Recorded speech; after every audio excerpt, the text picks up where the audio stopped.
Boga, ketemu lagi di acara YouTube channelnya Warta Bogasari dalam acara Ngobrol Bareng.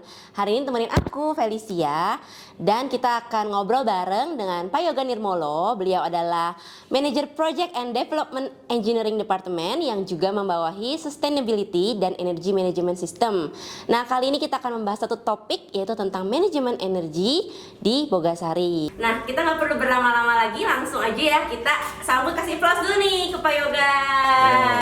Halo Pak Yoga, apa kabar? Baik ya. Baik. Nah, kita langsung aja ya Pak Yoga ya. Beberapa waktu yang lalu nih kita kan mendapatkan penghargaan internasional yaitu Excellence in Energy Management 2022 pada ajang Energy Management Leadership Awards yang diselenggarakan Clean Energy Management atau CEM di Pennsylvania, Amerika Serikat. Nah, pastinya kita bangga dong Pak ya sebagai warga Bogasari nih.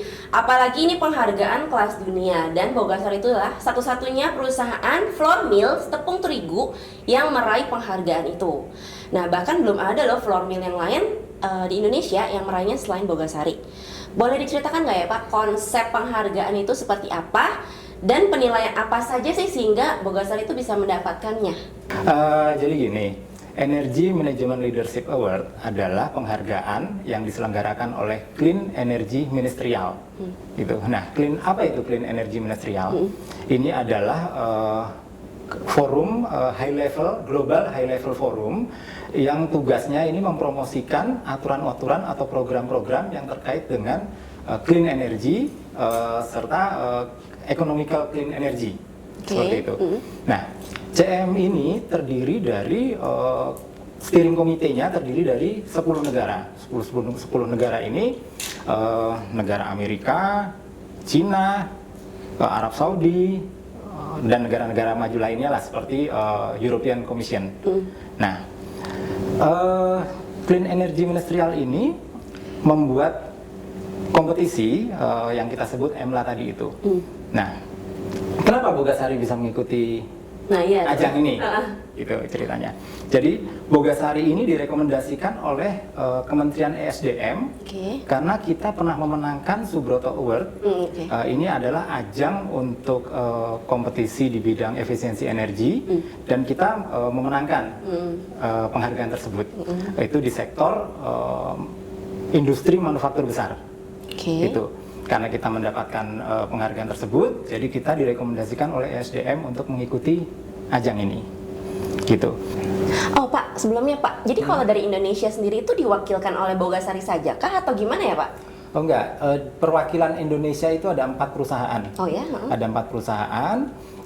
Kompetisi ini pun diikuti oleh 29 peserta. Total 29 peserta dari 20 negara. Oh, oke. Nah, alhamdulillah Bogasari ini mendapatkan prestigious award. Wow. Itu di Excellent in Management Energy. Oh, oke. Luar biasa ya. Ya. Oh, jadi dia penghargaannya ada yang lain lagi Pak maksudnya gitu? Jadi ini adalah dalam ajang ini dipilih tiga pemenang kategori prestigious award. Itu saja. Jadi alhamdulillah Bogasari masuk dari salah satu dari 3 pemenang ini. Dari 29 peserta dan 20 negara. Wow, dan satu perusahaan dari Indonesia? Ya, yang mendapatkan prestigious award ini. Oke, kita patut berbangga ya Pak ya, sebagai tentunya. warga negara Indonesia dan warga Bogasari tentunya. Ya, tentunya. Oke. Pak, boleh dikasih tahu nggak sih Pak kriteria penilaiannya itu apa aja sampai kita tuh bisa menang gitu dan dapat awards ini? Oke. Jadi di dalam award ini atau kompetisi ini kita diminta untuk membuat case study atau paper. Paper ini berisikan bagaimana penerapan sistem manajemen energi dilakukan di perusahaan kita. Nah, kita sebagai kita sebuah perusahaan yang sudah menerapkan ISO 50001. Nah, di sana di dalamnya kita sudah menerapkan sistem manajemen energi yang diminta di dalam sistem ISO tersebut. Nah, jadi kita di dalam paper itu menjelaskan apa komitmen top manajemen dalam upaya penghematan energi, kemudian bagaimana pencapaian kita dalam melakukan sistem manajemen energi ini yang sudah ditetapkan dalam ISO 50001, kemudian apa upaya-upaya kita, kemudian bagaimana performance-nya, kemudian apa benefitnya, terutama benefit tentunya untuk aspek bisnis dan aspek lingkungan. Gitu. Dan apa yang kita tuliskan di dalam paper atau case study tersebut, alhamdulillah mendapatkan apresiasi yang terbaik dari Clean Energy Ministerial ini. Dan ini adalah ini ya Pak ya? Ya, coba boleh ini adalah award-nya nih. Kalau kita bisa lihat, Energy Management Award of Excellence. Wow. Presented to PT ISM Bogasari Flour Mills. Boleh tunjukin Pak, mungkin biar gengs Boga bisa lihat. Ini kemarin baru penerimaan award ini dilakukan di Pittsburgh, Pennsylvania pada bulan September sekitar tanggal 22 sampai 23 kemarin. Gitu. Jadi event tersebut event besar yang terkait dengan clean energy dan dihadiri oleh Bill Gates. Wow, luar biasa kan? Luar biasa. Jadi kalau dari Bogasari diwakilkan oleh Pak Bobi ya Pak? Ya, kebetulan yang menerima penghargaan dari Bogasari diwakilkan oleh Pak Bobi, kemudian wakil dari Corporate Sustainability, kemudian ada wakil dari Kementerian ESDM Indonesia. Oh iya. Gitu. Gimana gengs Boga, makin bangga nggak sih sama Bogasari? Oh ya Pak, aku mau tahu dong Pak, ada penghargaan lain nggak Pak di bidang energi yang sudah diraih Bogasari selama beberapa tahun terakhir ini? Mungkin boleh di-share Pak? Oke. Pada tahun 2021 kemarin, kita berhasil memenangkan Subroto Award. Yang tadi Bapak singgung ya Pak ya? Iya betul. Ini adalah kompetisi di bidang efisiensi energi yang diselenggarakan oleh Kementerian ESDM. Nah ini kita berhasil meraih juara 2 pada tahun 2021. Kemudian di tahun 2021 juga kita berhasil mendapatkan industri hijau dengan level tertinggi, level 5. Nah, dan tahun ini kita juga sudah melewati penilaiannya, masih kemungkinan juga masih bisa mendapati level kelima. Nah, dari ini adalah kompetisi yang diselenggarakan oleh Departemen Perindustrian. Oke. Kemudian energi dan lingkungan ini hampir tidak bisa dipisahkan, karena apa yang kita lakukan di dalam energi pasti berdampak terhadap lingkungan. Gitu. Nah, kita juga pernah memenangkan penghargaan dari sisi lingkungan, yaitu terminal itu karena kita punya pelabuhan, terminal terbaik dalam pengelolaan sarana lingkungan, kemudian juga terminal terinovatif dalam mendukung Green Port. Nah, ini adalah penghargaan yang diselenggarakan oleh Direktorat Perhubungan Laut, gitu, yang kita sebut OP Award. OP itu Otoritas Pelabuhan. Seperti itu. Pak, boleh nanya nggak Pak? Untuk terminal terinovatif itu maksudnya kayak gimana ya Pak? Ya, kita dianggap cukup inovatif dalam mendukung Green Port. Contohnya, kita memiliki mangrove, pembibitan mangrove. Gitu. Mungkin tidak semua terminal concern terhadap hal ini. Gitu. Kemudian kita juga melakukan pemanenan air hujan atau yang umum disebut rain harvesting. Nah, pemanenan air hujan ini kita manfaatkan sampai saat ini, kita masih manfaatkan untuk siram taman dan bersih-bersih. Tapi mungkin ke depan akan diperluas kembali nih. Karena kita masih bisa expand penggunaannya. Kemudian kita juga punya reverse osmosis, sea water reverse osmosis. SWRO. Nah, ini adalah sebagai alternatif kita penggunaan air bersih, alternatif dari penggunaan air tanah ataupun air PDAM. Kenapa ini kita anggap sebagai concern terhadap lingkungan? Karena gini, kita memang sudah lama tidak menggunakan air bersih, tetapi PDAM kita selama ini menggunakan air PDAM. Nah, air dari air laut ini bisa kita anggap sebagai pengganti air tanah ataupun air PDAM, di mana sampai saat ini air PDAM ini masih belum bisa menjangkau seluruh wilayah Indonesia atau penduduk kita. Jadi dengan kita juga mengurangi atau mereduce penggunaan PDAM maupun air tanah, artinya PDAM juga punya kesempatan untuk mensuplai warga lainnya yang lebih membutuhkan, sehingga air tanah yang digunakan oleh warga juga bisa berkurang. Benar. Begitu. Jadi kita cukup inovatif dalam hal ini. Mungkin tidak pernah ada industri yang melakukan hal ini. Oh, I see. Gitu. Pak, kalau aku dengar penjelasannya gitu ya, kenapa sih Pak Bogasari tuh concern banget gitu memikirkan, maksudnya di luar pekerjaan yang mungkin daily gitu ya, terkait dengan manufacturingnya gitu, tapi maksudnya concern banget gitu tentang lingkungan gitu. Mungkin boleh disampaikan Pak gitu, concern perusahaan gitu sedemikiannya gitu, itu sebabnya gitu. Ya, sebenarnya energi dan lingkungan tuh hampir tidak bisa dipisahkan gitu. Energi adalah salah satu yang kita gunakan untuk support gitu, untuk memproduksi barang. Ya kan, salah satu komponen dari harga pokok produksi atau COGS itu adalah energi. Di dalamnya ada biaya energi. Nah, otomatis penghematan yang dilakukan di sektor energi pasti akan berimpak langsung terhadap harga pokok penjualan. Nah, itulah concern perusahaan. Tetapi setiap tindakan yang kita lakukan dalam penghematan energi pasti ada impact terhadap lingkungan. Ya. Setuju nggak? Setuju. Ya kan? Yang kita tahu energi itu sumbernya dari mana? Pasti di Indonesia ini masih dominan menggunakan sumber energi tidak terbarukan.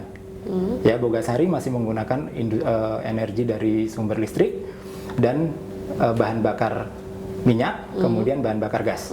Itu 3 yang dominan, tapi bahan bakar minyak saat ini juga semakin menurun digantikan oleh bahan bakar gas. Gitu. Nah, upaya penghematan, setiap penggunaan sumber energi ini pasti menimbulkan impact atau yang kita sebut greenhouse gas atau efek rumah kaca, gas rumah kaca. Gas rumah kaca ini kalau di dalam sistem manajemen energi kita kuantitatifkan dalam CO2, tonase CO2 ekuivalen. Gitu. Nah, artinya apa? Setiap upaya pengurangan sumber energi ini pasti berimpak terhadap penurunan efek gas rumah kaca tadi. Jadi penghematan yang dilakukan perusahaan yang memang secara langsung berimpak terhadap produk harga pokok penjualan itu juga berimpak terhadap lingkungan. Gitu. Jadi ya concern ini energi dan lingkungan memang tidak bisa dipisahkan. Jadi memang kita bisa support juga untuk lingkungan ya kita akan lakukan gitu Pak ya. Di luar memang kita juga mensupport untuk produk itu sendiri gitu kan, seperti tadi Bapak bilang gitu kan. Jadi karena itu ya Pak ya, Bogasari itu sangat concern gitu ya dengan setiap tindakan-tindakan yang sudah dilakukan dan di aset gitu ya. Selain itu juga pemerintah itu sebenarnya sudah mengatur dalam peraturan pemerintah nomor 70 tahun 2009 itu diatur bahwa industri yang menggunakan energi setara dengan 6.000 ton equivalent oil atau TOE, 6.000 TOE itu wajib menerapkan sistem manajemen energi. Nah, kebetulan Bogasari kalau kita hitung sudah melewati dari 6.000 TOE tersebut. Sehingga kita wajib menerapkan sistem manajemen energi. Dan sistem manajemen energi yang kita gunakan adalah ISO 50001. Ini tuh sebagai bentuk compliance kita ya ke pemerintah juga ya Pak ya? Betul. Nah kalau di Bogasari sendiri berarti ada tim khusus nih Pak ya yang menangani untuk manajemen energi ini ya Pak? Nah boleh dijelaskan nih Pak? Betul sekali, jadi gini. Energi itu, kalau kita bicara energi, ada sumber energi, ada pengguna energi. Nah, seperti kita ketahui dong, pengguna energi di Bogasari itu pasti dari semua sektor atau semua lini. Baik dari operation, baik dari technical support, bahkan office, ya kan? Bahkan sampai melibatkan ke pembelian, bagian pembelian.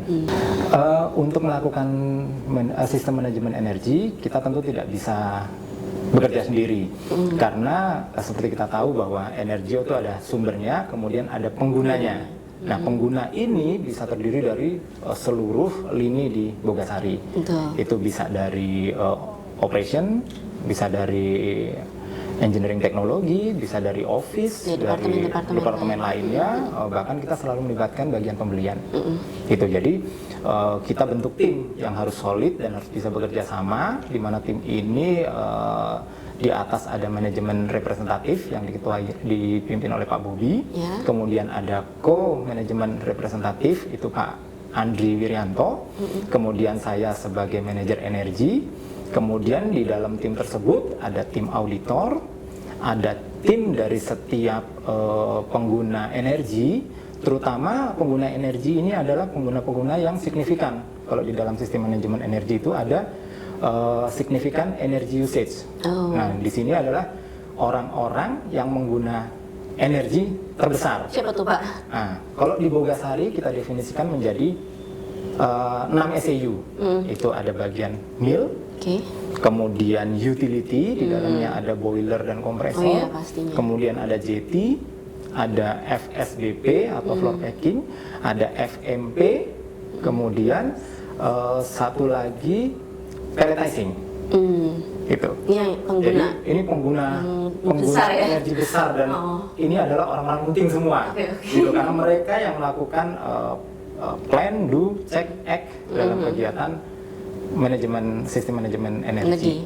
Gitu. Kemudian selain orang-orang ini juga melibatkan dari office tentunya, karena di office juga menggunakan energi. Kemudian melibatkan bagian pembelian, kemudian juga melibatkan bagian finance. Gitu, finance tentu yang dianggap paling kompeten untuk mengukur masalah perhitungan-perhitungan yang terkait keuangan dan lain-lain. Tuh, jadi komplit tim energi ini. Oh, jadi Bapak sebenarnya kan memang di manajer sustainability dan energi tadi ya Bapak bilang ya. Tapi maksudnya di bawahnya ini ada tim dari departemen yang lain juga gitu ya Pak? Betul, yang kita bekerja sama bersama-sama untuk concern sama energi di Bogasari. Tim khusus yang menangani tim energi. Kita sebut tim energi. Mau nanya nih Pak, jenis energi yang dikelola oleh Bogasari itu apa aja dan bagaimana pengelolaannya Pak? Jadi energi di Bogasari itu yang kita kelola adalah energi yang pemakaiannya besar. Dalam hal ini listrik dan gas. Itu listrik itu kita dari persentasenya sekitar 87%, kemudian gasnya sekitar 13%. Nah, inilah yang harus kita kelola. Bagaimana mengelolanya? Nah, ini tadi seperti yang saya sampaikan bahwa kita menerapkan sistem manajemen energi yaitu ISO 15001. Nah, di dalam ISO 50001 ini konsepnya sih sebenarnya sederhana, seperti umumnya melakukan PDCA. Gitu. Nah, pada step plan perencanaan ini kita tahap awal kita harus menyusun risk dan opportunity. Gitu. Mungkin sebelumnya harus ada tim energinya dulu. Tim energinya sudah terbentuk, baru kita buat risk sama opportunity-nya. Setelah risk opportunity tersebut terbentuk, kemudian mengidentifikasi pengguna-pengguna yang signifikan. Yang saya sampaikan SAU tadi. Kita punya 6 SAU di sini, yaitu pengguna energi yang paling tinggi. Nah, kemudian menetapkan energi performance indikator dan energi baseline. Gitu. Energi performance indikator ini sangat bermanfaat untuk mengetahui bagaimana kinerja setiap unit atau setiap SAU. Gitu. Kemudian baseline ini juga penting. Kenapa? Karena kinerja ini saving atau ruginya selalu dibandingkan terhadap sebuah baseline. Gitu. Nah, baseline ini kita harus tetapkan di awal, kita mau pakai baseline yang mana. Standarnya gitu. Ya Pak ya? Nah, baseline ini selalu bisa digunakan selama tahun ketika kita melakukan manajemen energi ini tidak berubah. Gitu. Jadi tidak ada perubahan flow proses, tidak ada perubahan kapasitas, tidak ada perubahan raw material, seperti itulah. Gitu. Jadi ini tetap bisa pertahankan sebagai baseline. Bagaimana kalau sudah berubah? Ya baseline bisa kita rubah, atau sebelum kita rubah kita bisa lakukan normalisasi jika itu kita mengalami kesulitan untuk merubah. Begitu. Nah, kemudian tahap berikutnya kita menetapkan sasaran dan target energi setiap tahunnya. Nah, setelah sasaran dan target energi ini kita tentukan, kemudian kita menyusun ecolist. Ecolist ini adalah daftar-daftar atau program-program yang bisa kita lakukan untuk mencapai target tersebut. Oh, oke, untuk mendukung target itu, Ya. tercapai target itu. Target ini kan target penghematan. Iya. Jadi untuk mencapai target penghematan tersebut kita harus punya program. Iya. Nah, program ini pertama harus kita lakukan eco-list dulu. Jadi mendata semua kemungkinan program yang bisa dijalankan. Seperti itulah. Nah, kalau itu jalan tentunya akan berimpact terhadap penghematannya. Gitu. Nah, kemudian setelah plan, kemudian kita melakukan do. Nah, do ini sudah mulai nih konsep-konsep tadi yang sudah di eco-list dijalankan oleh masing-masing SAU, program-program tersebut dijalankan.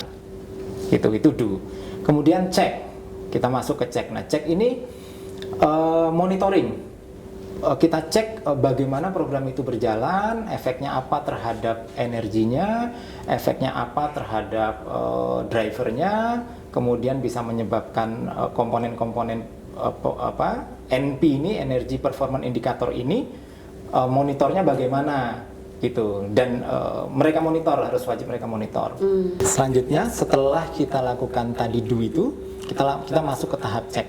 Nah, cek ini adalah kita masuk ke pemantauan, pengukuran, analisa, evaluasi terhadap apa yang kita lakukan di tahap sebelumnya tadi. Itu. Nah, setelah cek baru kita masuk ke tahap act. Nah, act ini adalah tindakan-tindakan yang kita lakukan terhadap jika terjadi ketidaksesuaian. Gitu. Oh, corrective action gitu maksudnya, Pak? Bukan? Iya, betul. Oh, gitu. Jadi ya stepnya secara global seperti itu dalam sistem manajemen energi. Pak, dari tim yang udah ada nih Pak selama ini, boleh cerita nggak Pak tantangan apa Pak yang sering dihadapin gitu untuk manajemen energi Bogasari? Oke. Tadi sudah saya sampaikan bahwa untuk melakukan energi manajemen sistem kita butuh tim. Yeah. Nah, kenapa? Karena semua pengguna energi itu ada di semua lini.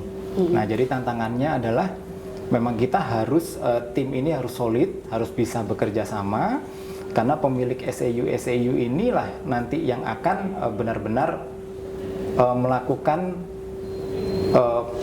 kalau plan kita harus lakukan bersama, kemudian do, check, act itu semuanya bisa kita kita sangat tergantung dengan mereka user-user ini. Jadi inilah hal yang penting. Jadi tantangannya kalau boleh saya bilang teamwork adalah kunci. Gitu. Dengan masing-masing user yang tadi di tim Bapak itu? Ya. Atau dari user itu sendiri ke timnya mereka lagi Pak? Lebih ke arah yang mana nih? Dua-duanya. Dua-duanya. Karena semua ini harus dilakukan bersama-sama. Jadi peran serta kita semua, gengs Boga di Bogasari juga penting banget ya Pak penting ya? Banget. Untuk concern. Karena bicara energi adalah bicara habit. Bener sih. Iya kan? Hal yang kecil yang bisa kita lakukan gitu ya. Iya. Oke Pak.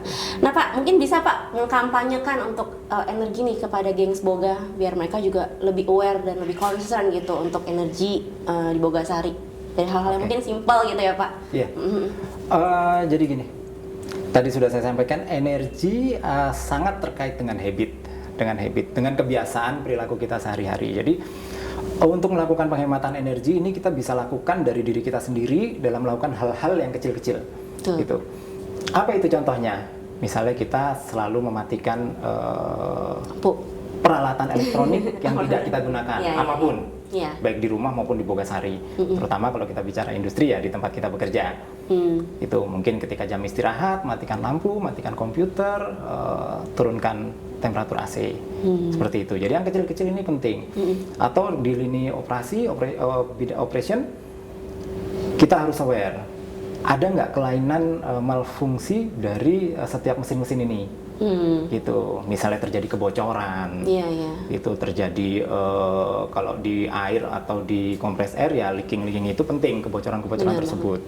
Gitu, kita harus aware terhadap hal itu. Kemudian mesin-mesin yang tidak terpakai itu jangan dibiarkan beroperasi, harus kita matikan.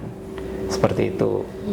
Ya, hal-hal kecil inilah yang memang harus benar-benar dipahami oleh setiap insan Bogasari sehingga bisa tercapai tujuan penghematan bersama, energi ini bisa dicapai untuk tujuan bersama. Jadi untuk penghematan energi ini bukan cuma tugasnya Pak Yoga gitu ya, bukan cuma tugasnya tim manajemen energi gitu, tapi tugas kita semua nih gengs Boga melalui hal-hal kecil yang bisa kita lakukan, hal-hal simple gitu seperti mungkin matikan lampu, tutup keran air, itu bisa mulai kita lakukan juga gitu ya.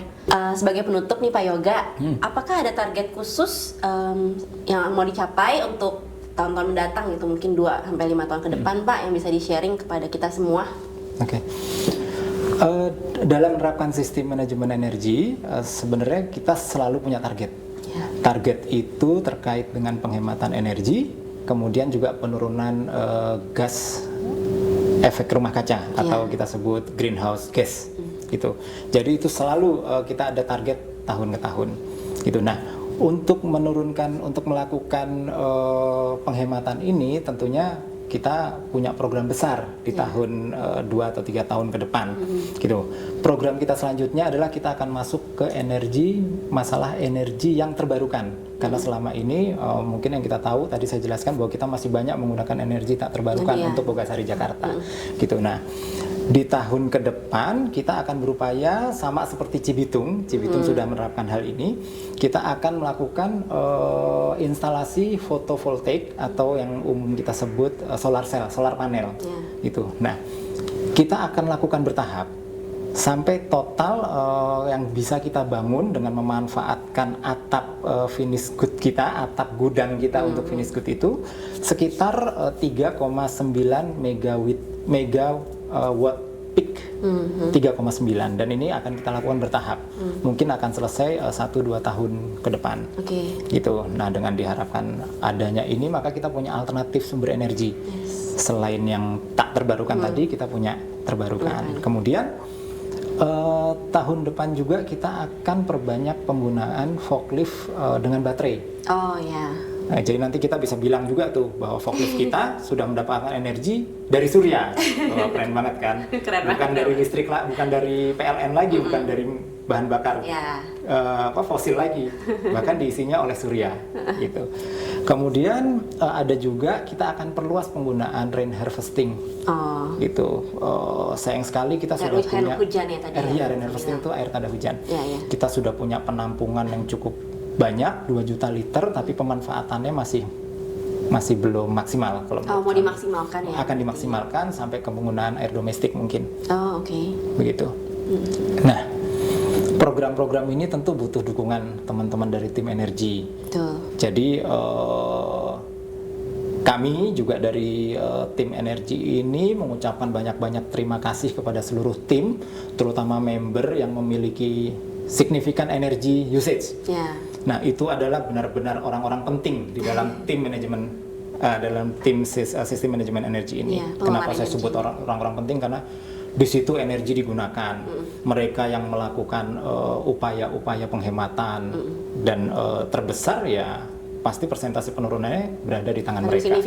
Signifikan. Jadi itu kami dari energi mengucapkan terima kasih banyak terhadap seluruh tim, karena dengan kerja tim ini kita bisa sukses. Bisa tercapai targetnya bersama. Seperti yang saya sampaikan tadi, teamwork adalah kunci. Oke, jadi selain tim energi, kita juga ya gengs Boga sebagai orang-orang yang ada dalam Bogasari sendiri, kita juga sama-sama mensupport ya untuk energi ini supaya kita sama-sama juga bisa melakukan penghematan, walau mungkin dalam hal yang sederhana, tapi kita percaya akan membawa dampak yang signifikan nantinya buat Bogasari. Oke gengs Boga, nggak kerasa ya kita udah ngobrol bareng sama Pak Yoga tentang topik energi. Terus support energi campaign-nya di Bogasari ya, melalui setiap hal yang mungkin kita bisa lakukan untuk memberikan dampak juga buat perusahaan Bogasari di mana kita bekerja. Dan jangan lupa untuk terus saksikan acara ngobar di edisi-edisi berikutnya bersama bintang tamu atau manajer lainnya. Dan sebelum itu jangan lupa juga untuk subscribe YouTube channelnya Warta Bogasari, share dan like konten ini. Oke, dan sebagai penutup saya mengucapkan terima kasih kepada Pak Yoga Nirmolo untuk waktunya. Dan see you guys. Terima kasih ya Pak Yoga. Terima kasih, sama-sama. Sehat-sehat selalu. Sehat selalu.